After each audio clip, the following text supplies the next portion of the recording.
안녕하십니까. 공인중개사 한남수TV입니다. 본 강의는 배당 사례 제3강입니다.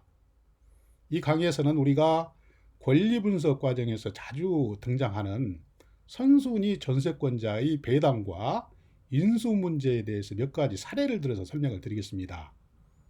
이 선순위 전세권은 말소 기준 권리 7가지 중에서 유일하게 일정한 조건이 충족돼야 말소 기준 권리가 되는 것입니다. 이 사실은 잘 알고 계시죠? 미리 말씀드리면 이 선순위 전세권이 말소 기준 권리가 되기 위해서는 건물 전부에 대해서 전세권이 선순위로 설정이 돼 있어야 되고, 또 이 선순위 전세권자가 경매 신청이나 배당 요구를 해야 됩니다. 이러한 기본적인 조건이 충족돼야 말소 기준 권리가 비로소 된다는 얘기예요. 이 강의를 끝까지 시청하시면 선순위 전세권의 배당과 인수 문제에 대해서는 잘 이해가 되실 것으로 확신합니다. 끝까지 시청하시기 바랍니다.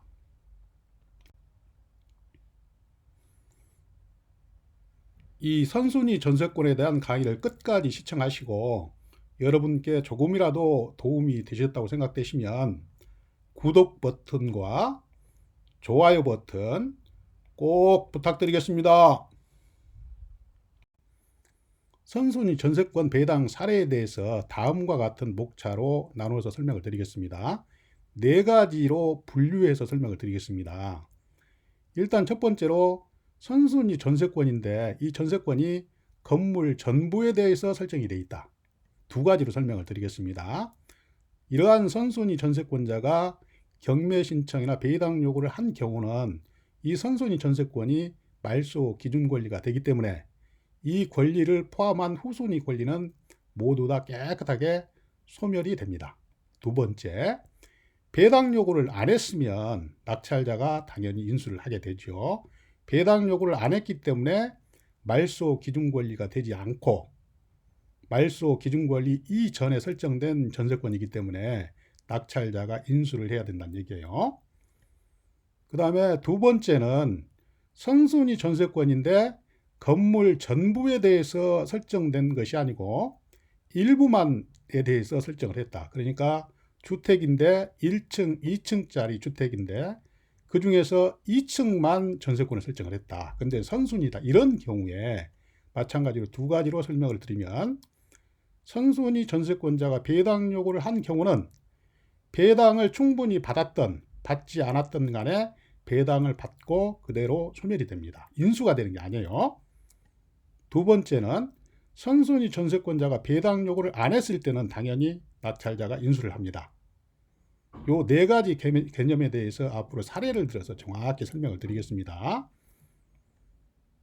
그 다음 큰 세 번째, 위의 사항을 다시 한번 포인트를 정리를 해서 여러분들께 설명을 드리겠습니다. 그러면 본격적으로 선순위 전세권 배당 사례 첫 번째 사례를 설명을 드리겠습니다. 이것은 선순위 전세권자인데 건물 전부에 대해서 설정된 선순위 전세권이란 얘기예요. 거기에 대한 문제를 다뤄보겠습니다.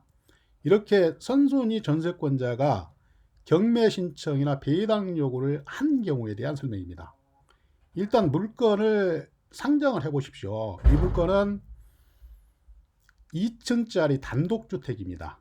그런데 1층하고 2층 건물 전체에 대해서 전세권을 설정을 했는데 그 전세권이 제1순위 선순위란 얘기예요. 이런 물건을 상정을 하고 강의를 들으시기 바랍니다. 일단 이 물건의 권리사항을 한번 쭉 보시죠.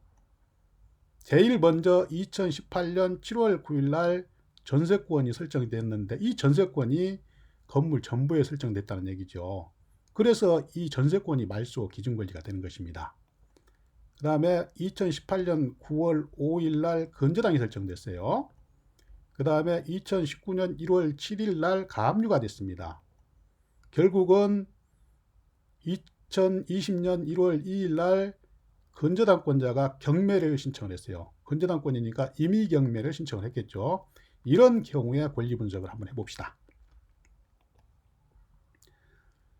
건물 전부에 선순위 전세권이 설정된 경우에는 이 선순위 전세권자가 경매 신청이나 배당 요구를 하면 이 선순위 전세권이 말소 기준 권리가 된다고 여러 번 말씀을 드렸죠. 그래서 이 말소 기준 권리 이후에 모든 권리, 그러니까 말소 기준 권리인 전세권까지 포함해서 배당을 받고, 순위에 의한 배당을 받고 그대로 다 소멸이 됩니다. 그래서 낙찰자는 인수할 것이 없다. 아주 깨끗한 물건이란 얘기예요.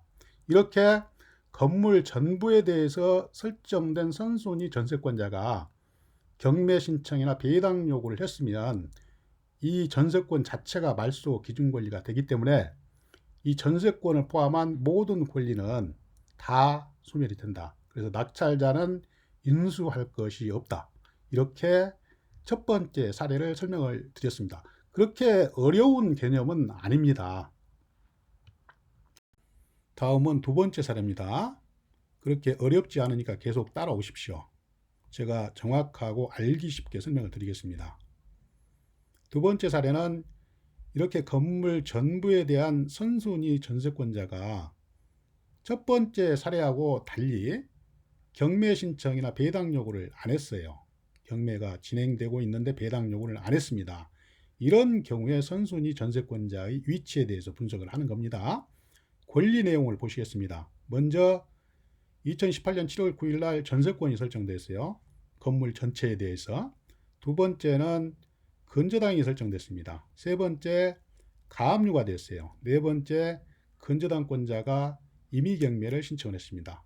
그런데 여기에서 제일 중요한 게 이 건물 전체에 대한 선순위 전세권자가 배당 요구를 했다면 이 전세권이 말소 기준 권리가 되는데 배당 요구를 안 했기 때문에 그 다음에 설정된 건저당권자가 말소 기준 권리가 되는 것입니다. 그것을 잘 알고 따라오시기 바랍니다. 이렇게 건물 전부에 대한 선순위 전세권이 설정된 경우에 전세권자가 경매 신청이나 배당 요구를 안 하면 건저당권이 말소 기준 권리가 되는 거겠죠. 따라서 말소 기준 권리보다 빠른 건물 전체에 대한 선순위 전세권은 낙찰자가 인수를 해야 된다는 얘기예요.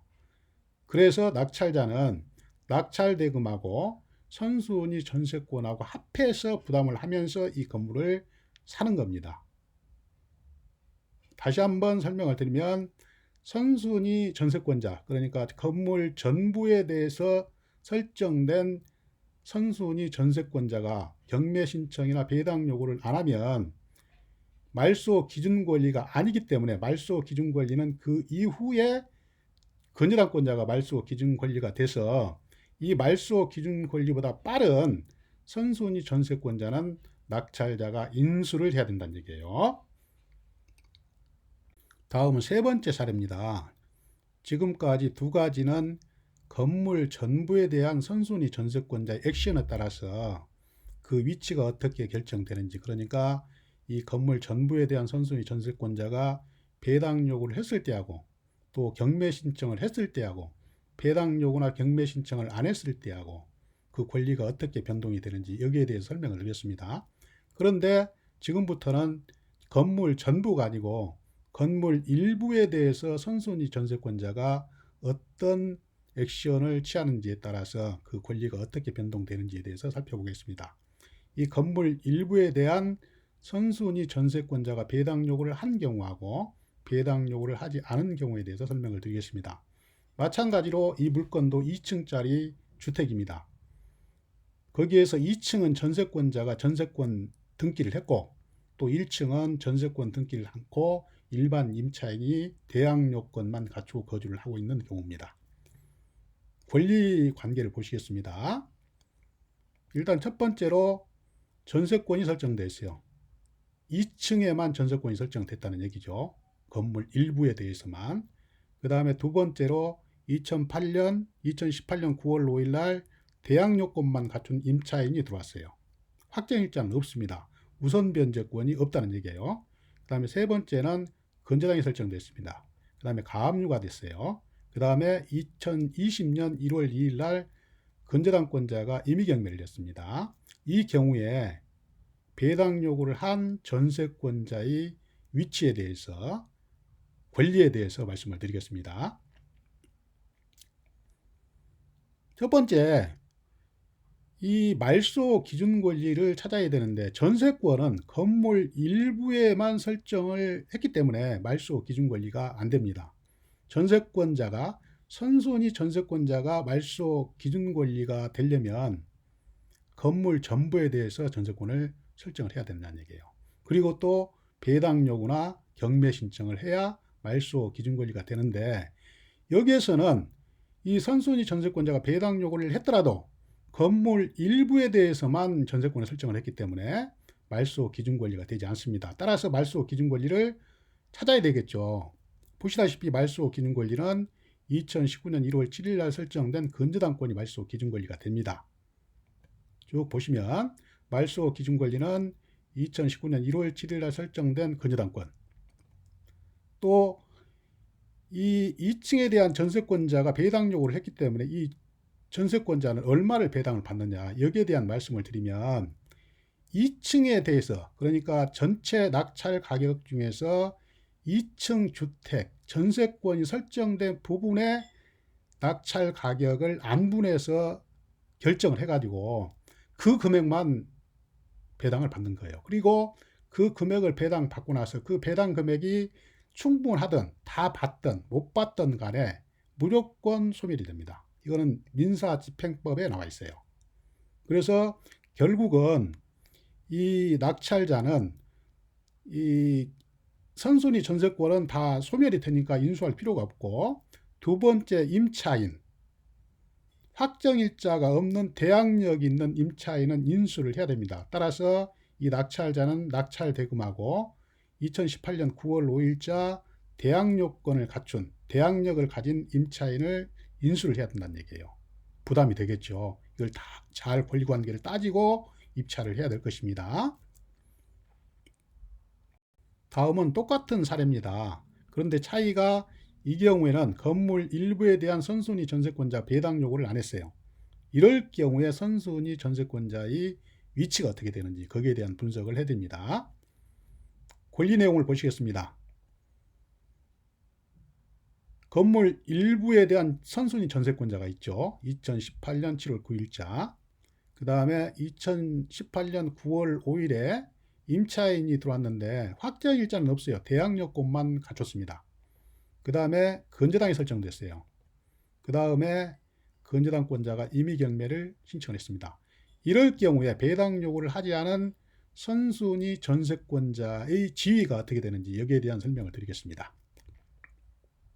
일단 건물 일부에 대한 선순위 전세권은 말소 기준 권리가 안 되죠. 계속해서 설명을 드렸습니다. 그 다음에 말소 기준 권리가 안 되기 때문에 말소 기준 권리를 찾아야 되겠죠. 그 말소 기준 권리는 이 물건에서는 건재당권자죠. 2019년 1월 7일 건재당권, 이게 말소 기준 권리가 되는 것입니다. 그래서 말소 기준 권리 이전의 권리는, 그러니까 권리라 하면은 2018년 7월 9일자 전세권하고 임차인, 이 두 권리는 낙찰자가 인수를 해야 된다는 얘기예요. 굉장히 큰 부담이 되겠죠. 가장 안 좋은 경우입니다. 이 임차인은 대항력은 있는데 확정일자가 없기 때문에 배당을 받을 수가 없기 때문에 배당 요구를 하더라도 또 배당 요구할 권리도 없고요. 그런 경우에는 말소 기준 권리 이전의 권리이기 때문에 이 두 가지 권리를 모두 다 안고 사야 된다는 얘기예요. 낙찰자 입장에서는 제일 안 좋은 경우입니다. 그러면 지금까지 설명드렸던 선순위 전세권자, 그러니까 건물 일부에 대해서 설정된 선순위 전세권자의 배당 사례를 실제로 한번 눈으로 보면서 설명을 드리겠습니다.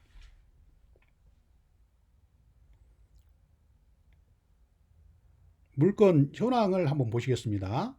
마찬가지로 이 물건은 단독주택 2층짜리예요. 대지가 있고 1층이 있고 2층이 있습니다. 그런데 1층은 일반 임차인이 들어와 살고 있고 2층은 전세권이 설정됐다는 얘기죠. 근데 전세권이 선순위 전세권이에요. 이 물건의 낙찰이 2억이 됐습니다. 이 2억을 낙찰 금액 2억을 각 대지하고 1층하고 2층하고 감정가격 대비해 가지고 낙찰 금액을 안돈을 해보면 대지가 1억, 그 다음에 건물 1층이 6천만 원, 또 전세권이 설정되어 있는 2층이 4천만 원으로 배분이 됩니다. 그래서 1억 6천, 4천 하면은 총 낙찰 금액은 2억이란 얘기예요.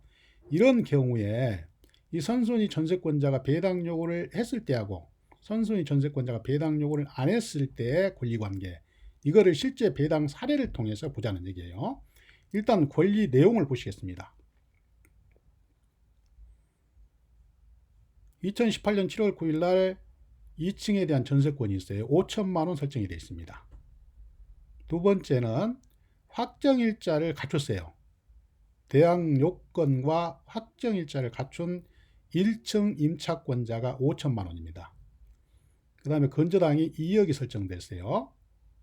그 다음에 경매가 진행됩니다. 이럴 경우에 선순위 전세권자가 배당 요구를 하고 또 마찬가지로 확정일자를 가진 임차권자가 배당 요구를 했을 때 권리관계, 전세권자의 권리관계에 대해서 말씀을 드려보면, 일단 전세권자가 배당 요구를 하고 임차권자가 배당 요구를 했다는 얘기예요. 그러면 이 선순위 전세권자가 배당 요구를 했어요. 근데 자기는 얼마를 배당받느냐? 5천만 원을 배당받는 게 아니고 아까 서두에 말씀드렸던 건물 2층에 대해서 전세권이 설정되기 때문에 낙찰 가격 중에서 건물 2층이 차지하는 금액이 안분받은 금액이 4천만 원이에요. 그래서 4천만 원 배당을 받고 1천만 원 손해보고 그대로 소멸이 됩니다. 그 다음에 두 번째는 임차권자 확정일자를 받았기 때문에 5천만 원 받고 다 받았기 때문에 명도를 해줘야 되겠죠. 그 다음에 세 번째는 이 건저당권자가 2억에서 마이너스 전세권자가 배당받은 4천만 원, 또 임차권자 확정일자 받은 임차권자가 배당받은 5천만 원을 뺀 1억 1천만 원을 배당을 받고 소멸이 되겠죠. 그래서 낙찰자는, 매수자는 인수할 의무가 없어요. 여기서 손해본 사람은 일부 전세권자, 2층에 대한 전세권자가 5천만 원 설정을 했는데 4천만 원만 배당을 받았기 때문에 1천만 원 손해보고 그대로 소멸되면서 이 배당은 끝나는 겁니다. 다음, 전세권자, 선순위 전세권자가 배당 요구를 안 했을 경우에 분석을 해보겠습니다. 선순위 전세권자는 배당 요구를 안 했고 임차권, 확정일자를 받은 임차인은 배당 요구를 했어요. 이 경우에 대해서 한번 알아보겠습니다. 일단 선순위 전세권자가 배당 요구를 안 했기 때문에 인수를 해야 돼요. 왜 그러냐면 건저당권자가 말소 기준권인데 그 전에 설정됐기 때문에 일부에 설정됐건 전체에 설정됐건 간에 전세권자가 배당 요구를 안 했으면 이 인수를 해야 됩니다. 낙찰자가. 당연한 얘기죠. 그 다음에 임차권자는 확정일자를 가지고 배당 요구를 했기 때문에 5천만 원 배당을 받고 소멸이 돼요. 이것도 크게 어렵지 않죠. 그 다음에 세 번째는 일단 낙찰 금액 2억 중에서 1순위가 인수가 되고 그 다음에 임차권자가 5천만 원 배당받으면 나머지는 1억 5천만 원이니까 건저당권자는 1억 5천만 원 배당을 받고 소멸이 되는 겁니다. 그래서 총 낙찰 금액 2억이 임차권자, 확정일자를 받은 임차권자가 5천만 원 배당을 받고 나머지 건저당권자가 1억 5천만 원을 받고 이 경매는 종결이 되는 거예요. 따라서 보시면 매수자가 이 경우에는 전세권을 인수를 하고 사는 경우가 된단 말이에요. 임차권자는 배당을 받고 명도를 해주고 그 다음에 건저당권자는 말소 기준 권리이기 때문에 말소가 당연히 되는 것이고, 그래서 이 매수자는 배당 요구를 하지 않은 일부 전세권자 5천만 원을 인수를 하고 이 건물을 사는 겁니다. 그 내용을 잘 알고 계시면 앞으로 이 선순위 전세권 설정된 이런 물건들을 입찰하는 데 많은 도움이 될 것으로 보입니다. 이 사례를 제가 정말로 심려를 기울여서 뽑아온 사례예요. 다시 한번 강의를 들으면서 음미를 해보시면 그렇게 어렵지 않습니다. 조용하게 한번 따져보면서 강의를 들어보시기 바랍니다. 감사합니다. 다음은 지금까지 설명드렸던 내용을 포인트 정리를 해드리겠습니다. 크게 두 가지로 포인트를 잡아서 말씀을 드리겠습니다.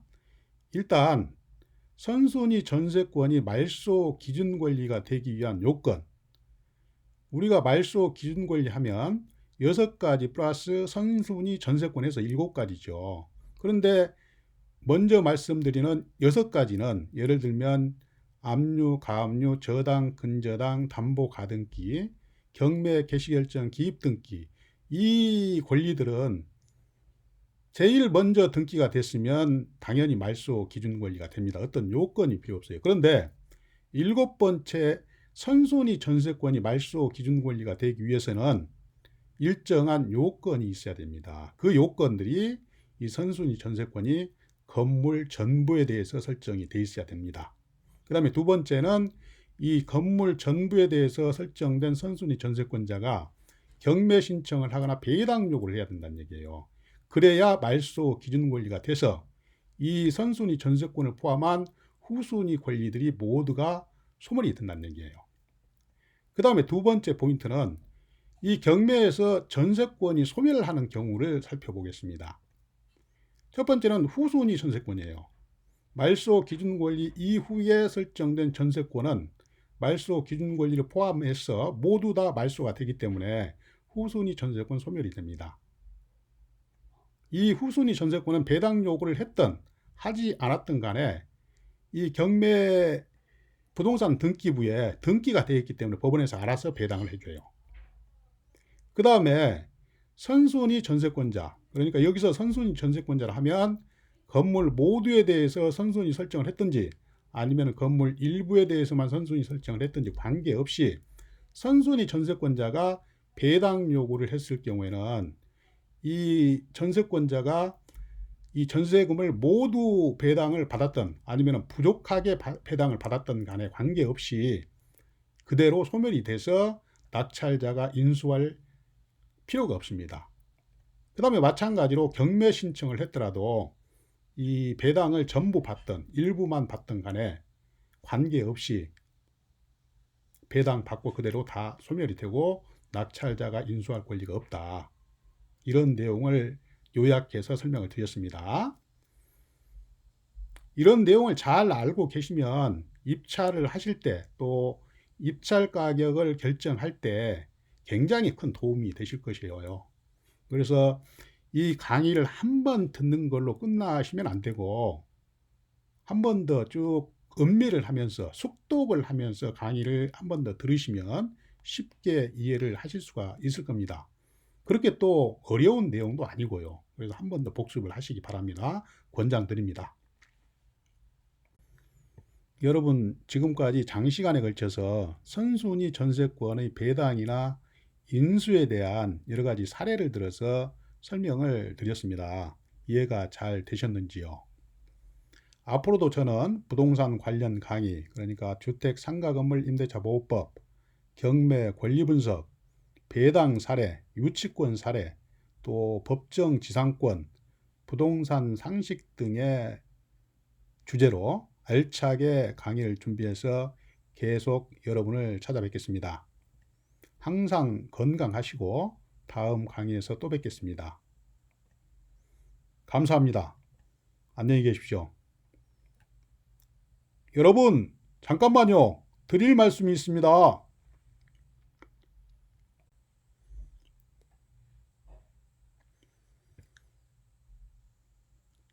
마지막으로 지금까지 제 강의가 조금이라도 도움이 되셨다면 구독 버튼과 좋아요 버튼 잘 부탁드리겠습니다. 이 구독과 좋아요 버튼은 강의하는 저에게 힘의 원천입니다. 송구스럽지만 잘 부탁드리겠습니다.